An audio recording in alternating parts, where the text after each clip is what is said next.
I was never really into sports growing up. It wasn't until I got to college in 2008 that I truly became engrossed by sports. Living in a dorm, surrounded by people who followed closely, I couldn't escape. That's when I truly started paying attention. Because of my late entry into the game, I never got to see Joe Torre as the Yankees manager. I've read a lot about him, his strengths and his weaknesses, but none of that is like watching someone firsthand. Despite all his faults, Torre is still extremely highly regarded among Yankees fans. Back-to-back-to-back championships and 4 in 5 years can earn someone a lot of leeway. The two I'm mostly familiar with are Joe Torre and now Aaron Boone. I was always a huge fan of Torre. I thought he was one of the best managers in baseball when the Yankees decided not to bring him back. I'll never forget him raging out of the dugout in defense of Alex Rodriguez. It was my favorite Torre moment, and his knack vein still holds a special place in my heart. Still, he couldn't escape criticism either. Having only one championship in 10 years, regardless of the fact that he had to deal with the 2013 and 2014 rosters, doesn't earn anyone leeway, not in New York. The amount of fire Torre posts, comments, and tweets out in the world were absurd. I figured Yankees fans wouldn't be happier with the fact that he was finally gone. Until they named his replacement. People had ideas or dreams of who the Yankees would bring in to replace Torre, but no one expected Boone.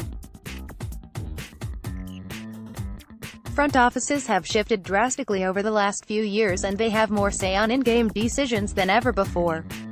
The manager's role has become more of a player liaison. They still have to make some in-game decisions, but that's all largely based off the information provided to them by the office. Since his hiring, Boone's in-game management has been called into question quite often by fans. Where with Torre, I thought the rage was overblown. For Boone, I sometimes get it. I call into question his in-game decisions often as well. That's the problem with hiring someone who's never managed or coached a baseball team to manage the New York Yankees. Every move comes with doubt. Forget a track record of success, there's simply no track record. That lingering doubt makes every move of his all the more questionable. Even if he's just working off the data and instructions given to him, he's still the manager and in-game decisions are solely his responsibility. Last year should have been a give-me year for Boone, even with the weird timing. The Yankees being set up to contend isn't exactly what I'd call the time for a rookie manager, but I'm not the general manager of a baseball team. Coming into this year, though, there were expectations for Boone to be better. Expectations might be too strong a word, maybe it was just hope. He obviously wasn't hired for his in-game ability, but he still needs to show competency there. Thus far this season, it hasn't been there. This past Saturday, Aaron Boone had Jonathan Holder come in relief of J.A. Happ against the Orioles. The team was coming off an off day because Thursday was Baltimore's home opener. So everyone was rested, yet when Holder was clearly lacking a bit, Boone stuck with the right-hander, trying to squeeze some extra outs from him.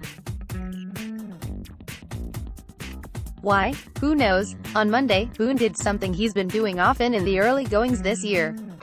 Masahiro Tanaka was pitching a solid game against the Astros, yet didn't come back out for the 7th inning. He kept one of the best, if not the best teams in baseball in check to the tune of 1 run in 6 innings, and Boone chose to go to his bullpen. Now he has what should be the best bullpen in baseball, so it's not a controversial decision, but they haven't been locked down so far this season.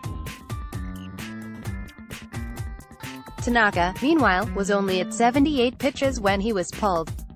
Boone also went to one of his elite relievers in Zach Britton, so again, not that controversial. It just seemed like an unnecessary move at the time. He could have let Tanaka go back out for the 7th with a short leash, especially since he was dealing. Clint Frazier saved Boone on the Holder decision, but the Astros offense did him no favors on Monday. Boone's been relying on his bullpen a lot this year and it's cost him. That's not his fault, however. This is supposed to be the best bullpen, so the losses aren't on him. It just seems unwise to turn to them when he doesn't have to. The starting pitching has been great for the team and he should try and rely on them more instead of just being grateful for what he managed to get out of them.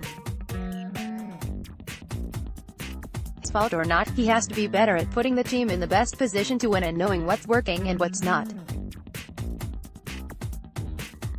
Even if Boone hasn't explicitly cost the team any wins, he's still the one accountable. We can't blame him too much for using the elite talent at his disposal and using the best players possible.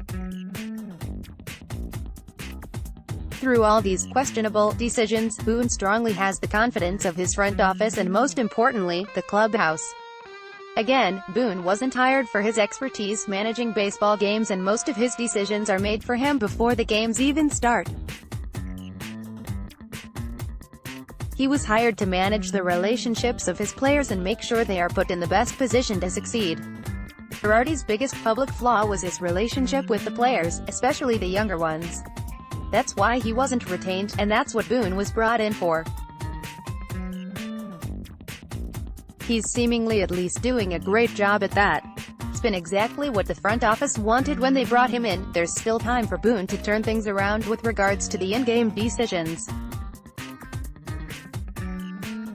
This year is still young, but even beyond this year he'll have a long leash, as Joshua Deemert noted before he was hired.